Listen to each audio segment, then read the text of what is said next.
Greetings. Hi. Welcome back.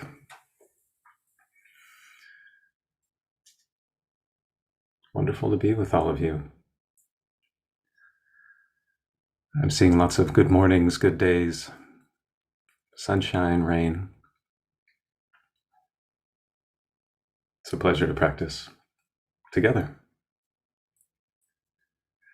Today we arrive at the fourth noble truth, and we'll open up the fourth noble truth by talking about a number of the factors of the Eightfold Path.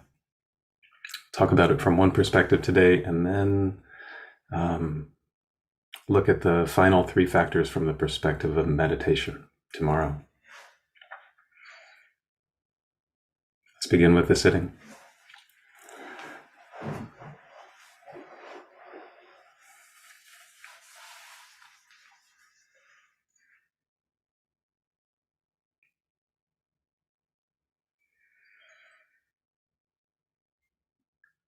And the arc of the meditation today, we'll begin in a usual way with some settling. And then we'll look closely at the quality or nature of any distracting thoughts that come up, identifying their quality, and then looking at how different kinds of thoughts influence the body, how they show up as sensation. Let's begin by settling.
Returning to stillness,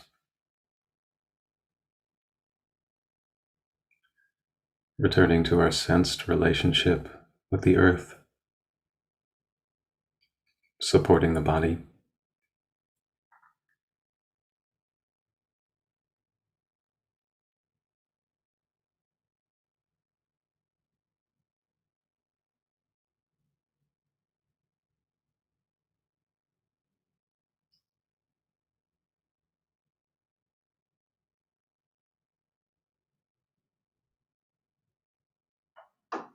The air around us becoming breath.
if it's available to you.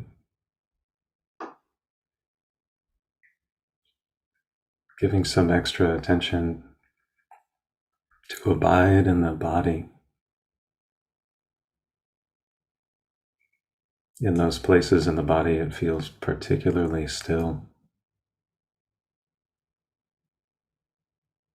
Bringing the attention there, sensing stillness, settling in stillness.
For the next part of this meditation,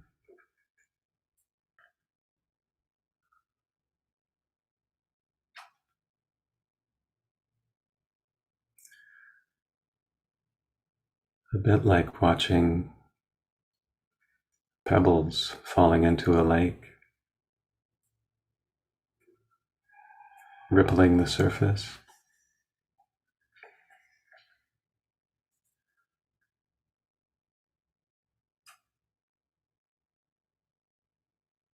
You can try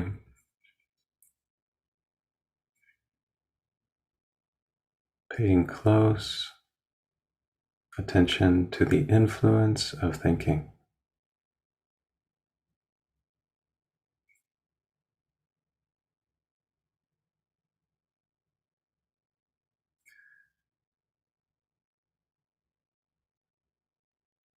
With this baseline of settledness in the body, when a thought arises, we allow it to arise. No need to pick it up and run with it. But try to recognize what's the quality of this thought. Is it a thought with a tinge of boredom in it or desire? Is it a thought with just a touch of ill will or aversion?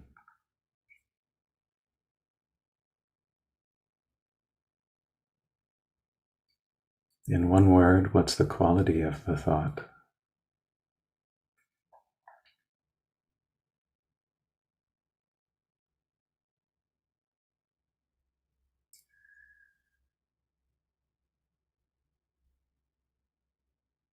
And then feeling its influence in the body.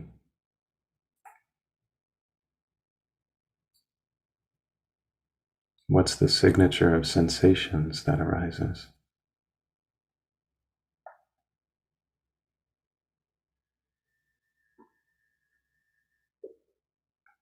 Does a thought of ill will arise with a physical contraction?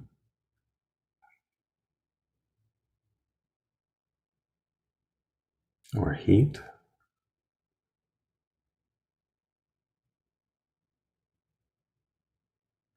Tightening?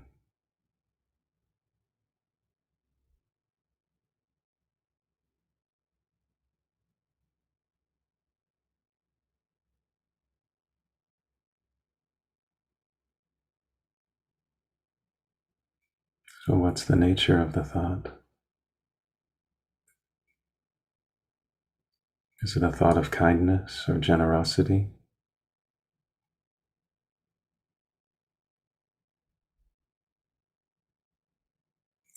And then what's its influence?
If there are times when no thought is arising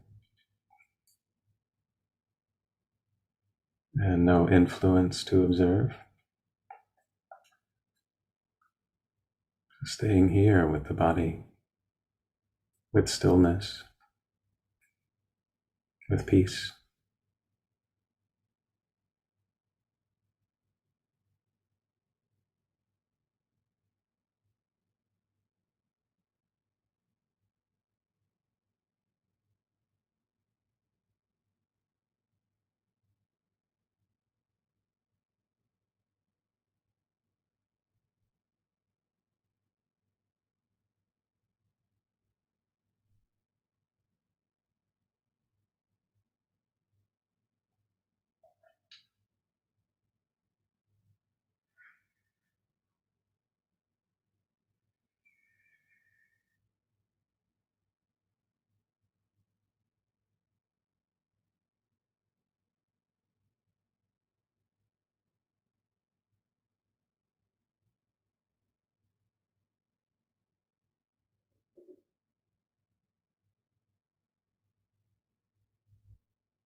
And for the last third or so of this meditation,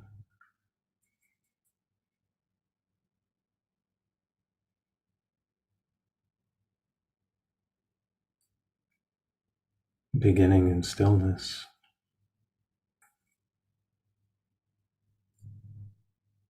and observing the influence of thinking.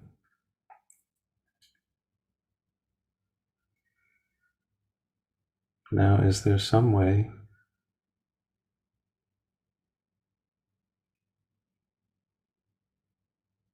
that the thoughts, whatever they may be,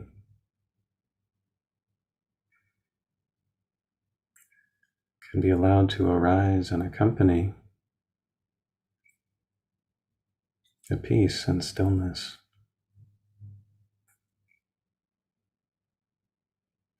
Can that peace and stillness embodied be in the foreground of awareness?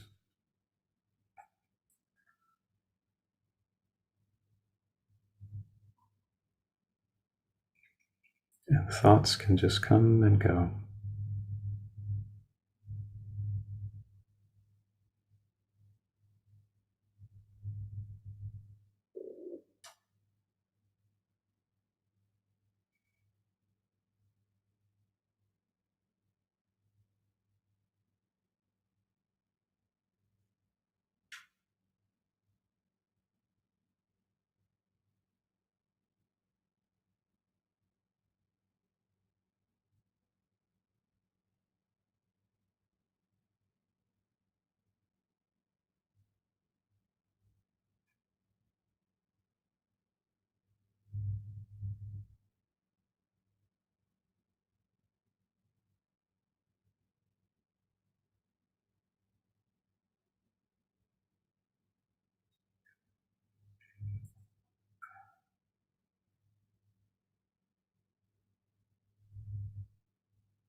feeling peace, and feeling the influence of thinking.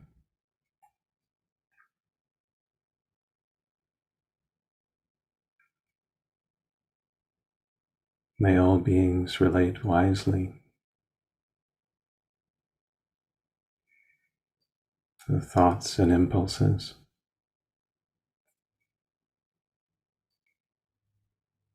May all beings know an embodied peace and true freedom.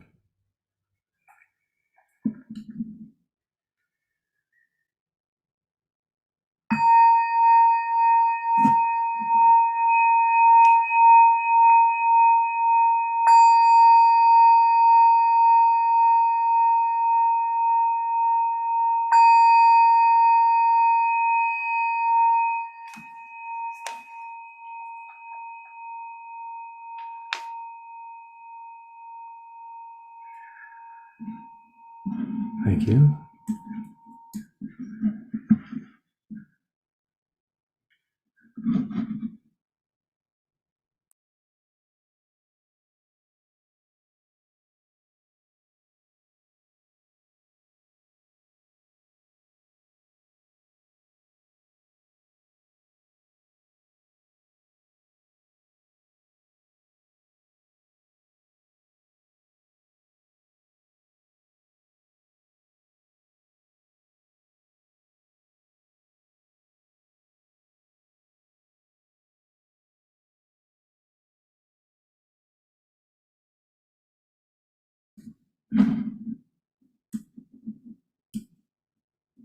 So before we begin, I'm curious how that meditation was for you, how that series of exercises was for you. If you feel inspired to write anything in the chat about that, I'm happy to know. Now let's turn directly to the fourth noble truth. The fourth noble truth is itself this ancient path, it said, that the Buddha rediscovered. His middle way between the notions of existence and non-existence, and between a sort of sensual indulgence and self-mortification. I love this phrase, not falling into either of these extremes. The Buddha teaches the Dharma by the middle way. So this week we've talked about the first noble truth and its task or practice of understanding. We've talked about the second noble truth as the arising or origin of suffering and the task of abandoning. And then the third noble truth, the good news, the cessation of suffering, cessation of dukkha, and the task of realizing, with some discussion about ways to stay encouraged along this path. And now we turn to the remedy, the fourth noble truth. Fourth noble truth, as it said, is just this noble eightfold path. It's the path of practice that leads to the cessation of suffering. Today we will look at maybe 5 of the factors in brief, 5 of the 8 factors of the Noble Eightfold Path, and then tomorrow we'll look at the final 3 from the perspective of meditation. Just to name them, the factors of the Eightfold Path, right or wise or complete view, wise intention, wise speech, wise action, wise livelihood, wise effort, wise mindfulness, wise concentration. It covers a lot of ground, does it not? So one way to organize or think about these is inspired by a paraphrase of a sutta done by Bhikkhu Bodhi from the connected discourses of the Buddha. And Bhikkhu Bodhi paraphrases it this way. One time when a monk approached the Buddha and asked for the training in brief, basically a monk approaches the Buddha and asks, how do I do the practice in brief? The Buddha told him, first, establish yourself in the starting point of wholesome states. That is, in purified moral discipline and in right view. Then, when your moral discipline is purified and your view is straight, you should practice the 4 foundations of mindfulness. This is an important pointing, putting right view, and what Bhikkhu Bodhi is translating as moral discipline. The Pali is probably sila, reflections on wise action, wise speech, wise livelihood. Having these as the basis, because we may know the way that a mind that's settled in itself through non-regret contributes to a sense of stillness, and for liberating insight to arise, for us to be freed of this first noble truth of suffering, some great measure of stillness, very deep, is necessary. So let's talk a few minutes about right view. With a little bit of a smile, I offer this quote that I think I picked up from Guy Armstrong's book, Emptiness, and I believe he's quoting Yogi Berra. That if you don't know where you're going, you might end up somewhere else. So maybe we could say this is the function of right view, wise view. Bhikkhu Bodhi puts it another way. He says, to attempt to engage in the practice without a foundation of right view is to risk getting lost in the futility of undirected movement. Maybe we know some of the ways of practices, but we don't know how to orient it. I'd need to do a little bit more research of the word, but I think that the Pali word samma, that's the right, wise, or complete, and right view, right intention, etc. I believe it has a connotation of orientation. I'll have to double check on that. But I like to think that each of these factors is part of the Noble Eightfold Path because it points us in the direction of liberation. It's rightly directed. We know where we're going, and we move in that direction. So it's said that just as the dawn is the forerunner of the rising sun, so right view precedes all of the other wholesome factors. And we know that right view, as with the rest of the Buddha Dharma, it's not merely theoretical. But right view has an influence on our actions, on our values, the way we think, the way we speak. So how do we understand right view? A few points. One is that, in summary, right view is an understanding that our actions have effects, and that those actions can have beneficial effects or they can have harmful consequences. And then this final important point, that we have a say in choosing an action that is beneficial as best as we can see, or choosing an action that's harmful. So our actions have effects, harmful or beneficial, and that we have a say. I had a memory actually. I was thinking about when I was living at Tassajara. We're 14 miles away from anything in the wilderness, and sometimes it was maybe 40 monks there for 3 months at a time. And it was very easy to see in that cloistered setting, very easy to see how an action has a consequence in the community. In some ways, you could see your words and deeds ripple around and have an effect. It was so palpable, the influence of our actions on others and on ourselves. Felt a little bit like being a goldfish in one of those little goldfish aquariums, You can see all the little movements of the fins and the way that the mouth opens and closes. It was so plain to see. For example, let's say 2 seconds of unskillful speech in such a small community that's close together like that, you could see the effect just ripple through beings, and then it could take just hours of care to address. So this is cause and effect.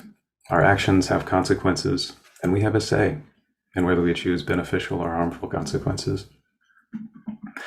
On another level, elsewhere, the Buddha defines right view as an understanding of suffering, an understanding of the arising or origin of suffering, an understanding of the cessation of suffering, and an understanding of the way leading to the cessation of suffering.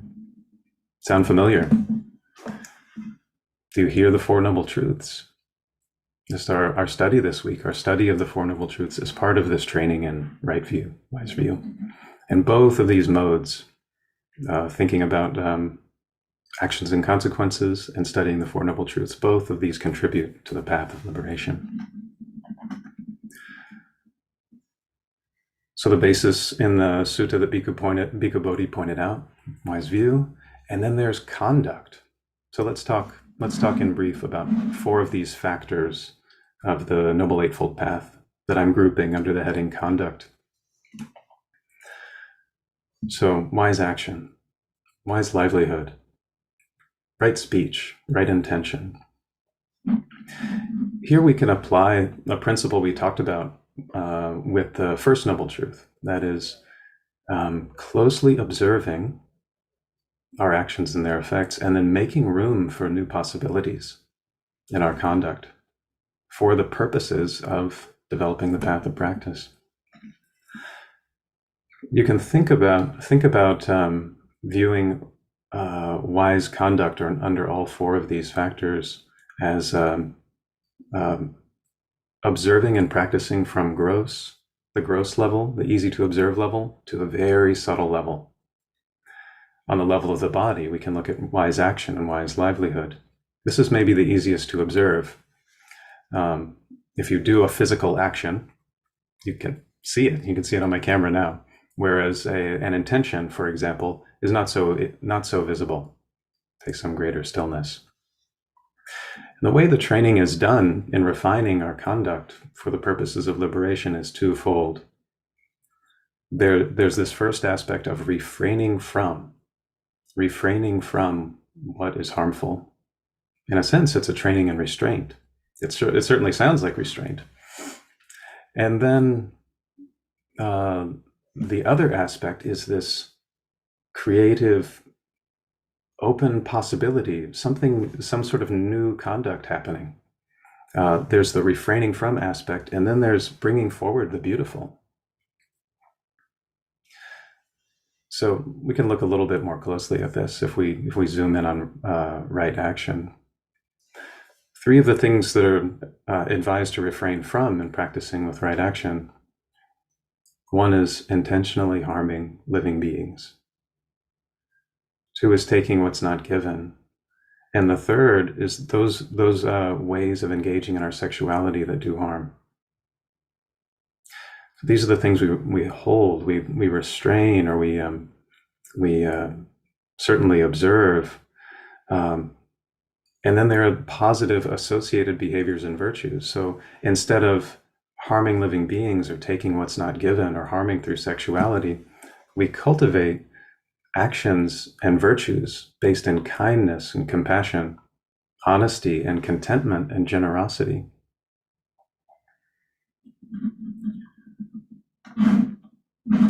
And then very briefly, just something about right speech. Gil has this great saying: if you want to learn about yourself, study why it is you say what you say. You can study where your intention and your speech come together. And the training, as we're talking about it, is to refrain from that speech that's harmful, that's, say, dishonest, that's harsh, that's divisive, that's frivolous, or maybe just untimely. And then open the possibilities for yourself of speech that's kind, speech that's needed or necessary, useful, honest, timely. Can be useful to envision those two sorts of speech and sense into sense for ourselves which ones are conducive to harmony, which ones are conducive to offering our attention in a beautiful way. And right intention underlies all of these. Right action, right speech. Our intentions are so important in the Buddha Dharma because they influence sort of we'll say maybe the moral weight of an action. We observe the effects of our actions and we observe the intentions of our actions both. So to close, I'll just offer Bhikkhu Bodhi's paraphrase again, that first we establish the starting point of wholesome states, purified moral discipline and in right view. And then when those are established, practice the 4 foundations of mindfulness. So we'll turn to the Noble Eightfold Path, the last 3 factors, in relationship to the 4 foundations of mindfulness tomorrow. Please take care, everyone. May all beings be free from suffering and have the causes of happiness. Take care.